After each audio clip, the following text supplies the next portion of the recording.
Let's get straight to it. The crisis in Venezuela. Chaotic protests erupting over Nicolas Maduro's refusal to step down as president. Meanwhile, Maduro has ordered American diplomats out of the country. But President Trump says they are not leaving. This is a confrontation. Joining us now, John Bolton, National Security Advisor to President Trump. Sir, there is talk of a naval blockade or an oil embargo. Clearly, there's ratcheting up of the confrontation. Your comment, sir? Well, President Trump made a very significant historical decision yesterday to recognize Juan Guaido as the interim president of Venezuela. It's consistent with the Venezuelan Constitution. It's also consistent with American interest to get rid of this authoritarian government that's inviting into Venezuela countries with interest hostile to ours. Now, what we're trying to do today is look at the issues involved in disconnecting the illegitimate Maduro regime from its sources of revenues and finding ways to transfer those revenues to the new legitimate government of the National Assembly president.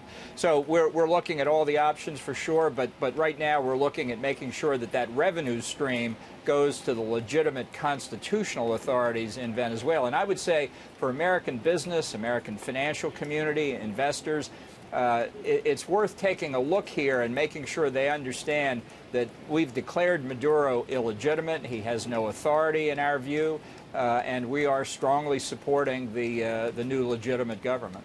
Have plans been made for some kind of defense of our diplomats in Caracas, if required? Have plans been made for a naval blockade? Well, I'll just say this. We put a very high priority on the safety both of official Americans in Venezuela and private citizens as well. We've told the Maduro clique very clearly yesterday that if they do anything to endanger Americans, we will hold them directly responsible. I don't think it's possible to be any clearer with them than we were, and we're very serious about that. Internationally, Russia, China, and Cuba have all backed Maduro. He is getting some international support, and they do have money, and the Cubans have people in Venezuela. There's some powerful support for the man. Well, I think it reflects the situation in Venezuela now. You know, many people in the Hemisphere call it Cubazuela because of the influence the Cuban regime has. But democratically elected governments all over this hemisphere have backed Juan Guaido. The European Union issued a statement that was very, very supportive. We led the way. President Trump's decision led the way, and we're going to follow through on it. This is not simply a political signal. We are very serious that legitimate constitutional authority in Venezuela has been transferred to the new government. So this is endgame. Maduro is done as far as America is concerned. Well, I think it rests with the people of Venezuela. I think we've made it clear that we hope all the legitimate institutions of the Venezuelan government, particularly the military, rally to their new commander-in-chief. The National Assembly has been clear they're willing to offer amnesty to military officers. There's a lot of momentum behind Guaido in Venezuela, and we want to be sure that everybody at the political level around the world, but at the business level, anybody who's got interest in the Western Hemisphere, this is a potential major step forward to a lot of progress in our part of the world. So we just received this headline from Turkey's President Erdogan.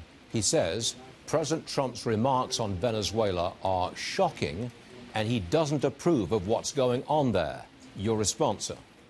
I think what the president said was not only appropriate, it was courageous, it was a real demonstration of how America leads in the world, and I think people should get used to it. As I say, in this hemisphere, the democratic countries are rallying behind the United States, and in Congress, President Trump's had significant bipartisan support in a difficult time in politics in America. I think this is something almost all Americans are going to stand with President Trump on. So right at the top of this hour, I came right out and said, in my opinion, and this is my opinion, the problem in Venezuela is socialism. It begins and ends with socialism. That is a problem. Are you with me on this, sir?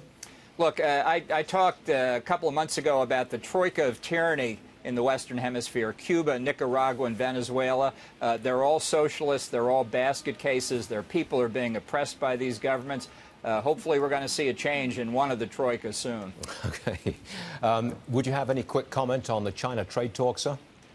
Well, the very significant high-level Chinese delegation will be coming to Washington next month. President Trump wants to see a lot of change in the way China conducts its international trade. We'll see if they meet the president's expectations. He's an optimistic man. He'd like to make a deal, but I think the pressure's on China at this point. Sir, we appreciate you being with us, sir. John Bolton, good to see you. Glad to do it. Yes, Thank sir. you, Thank you sir. very much indeed. Thank you very much.